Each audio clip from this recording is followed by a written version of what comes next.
दोस्तों चलिए आज हमारे समाज की सबसे बड़ी समस्या रेप के बारे में जानते हैं कि आखिर रेप होते क्यों हैं और इसके पीछे असली वजह क्या है। समाज के अनुसार लोगों का ये मानना होता है कि जो लड़कियां छोटे कपड़े या बहुत ही ज़्यादा एक्सपोजिंग ड्रेस पहनती हैं उनकी वजह से रेप होते हैं। ये बिल्कुल ही गलत सोच है, क्योंकि किसी के छोटे कपड़े होने या एक्सपोजिंग ड्रेस होने से उसका रेप हो जाए ऐसा नहीं हो सकता। हमने ये देखा है कि छोटी बच्चियों या उन महिलाओं के भी रेप होते हैं जिन्होंने पूरी तरह से अपने आप को ढक के कपड़े पहने हैं। अगर सिर्फ कपड़े ना पहनने की वजह से रेप होते तो ऐसे बहुत सारे आदिवासी समुदाय हैं जिनमें बहुत ही नामात्रा के या पूर्णतः ना ही कपड़े पहने जाते हैं, परंतु वहाँ पे कभी रेप नहीं होता। असल वजह हमारी सोच है, ना कि कपड़े हैं। हाँ, ये एक बात हो सकती है कि बहुत ही ज़्यादा एक्सपोजिंग ड्रेस पहनने से थोड़ा समाज में या ऐसे देखा जाए तो अच्छा नहीं लगता, एक तरह से अश्लील लगता है, भद्दा लगता है, परंतु इसी की वजह से रेप हो जाए ऐसा नहीं है। दूसरी वजह लोगों की ये भी सोच होती है कि पोर्न देखने या बहुत ही ज़्यादा अश्लील वेब सीरीज़ देखने की वजह से लोगों की मानसिक स्थिति ऐसी हो जाती है कि वे रेप कर देते हैं, परंतु यह बात बिल्कुल गलत है। क्योंकि अगर ऐसा होता तो आप तो जानते ही हैं भारत ऐसी चीज़ें देखने में अव्वल है।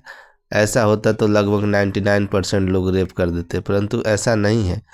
जो लोग ऐसी चीज़ें देखते हैं उससे एक बात तो है कि उनका मानसिक पतन और नैतिक पतन होता है, परंतु सिर्फ इसी की वजह से वो किसी का रेप कर दें ऐसा भी नहीं है। अब चलिए जानते हैं रेप के पीछे की असली वजह क्या है। रेप की पहली वजह, रेप जो व्यक्ति करता है वो मानसिक रूप से विकृत और बीमार होता है। उसकी मानसिक स्थिति ऐसी होती है कि वो ये नहीं समझता कि वो क्या कर रहा है, इसका क्या परिणाम होगा, या ये गलत है या सही है। वो कुछ ऐसी समझने की स्थिति में नहीं होता। वो बहुत ही बुरी स्थिति में अपनी मानसिक स्थिति में होता है, जहाँ पे उसकी चेतना और बुद्धि काम करना बंद कर देती है। वो मानसिक रूप से पूर्णतः बीमार व्यक्ति ही ऐसे कार्यों को अंजाम देते हैं। दूसरी वजह यह है कि जो व्यक्ति रेप करता है अक्सर वो नशे में लिप्त पाया जाता है, और नशा एक ऐसी चीज़ है जो आपके अंदर की चेतना को मृत कर देती है। क्या सही क्या गलत आप नहीं समझ पाते, इसलिए नशा भी इसके पीछे एक बड़ी वजह है कि अपराधी अक्सर नशे में आकर ऐसी चीज़ें कर देते हैं।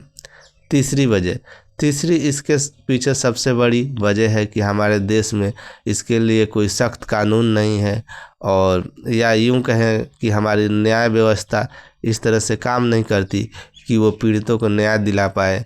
अक्सर हम देखते हैं कि जो रेप करते हैं वो व्यक्ति बेल पे छूट जाते हैं और बाहर सामान्य ज़िंदगी, ऐशो आराम की ज़िंदगी जी रहे होते हैं, और पीड़ित व्यक्ति दर दर की ठोकरें खाते हैं। तो हमारी जो न्याय व्यवस्था है उसका डर बिल्कुल नहीं है अपराधियों के बीच। इस वजह से भी ऐसी घटनाएं होती हैं।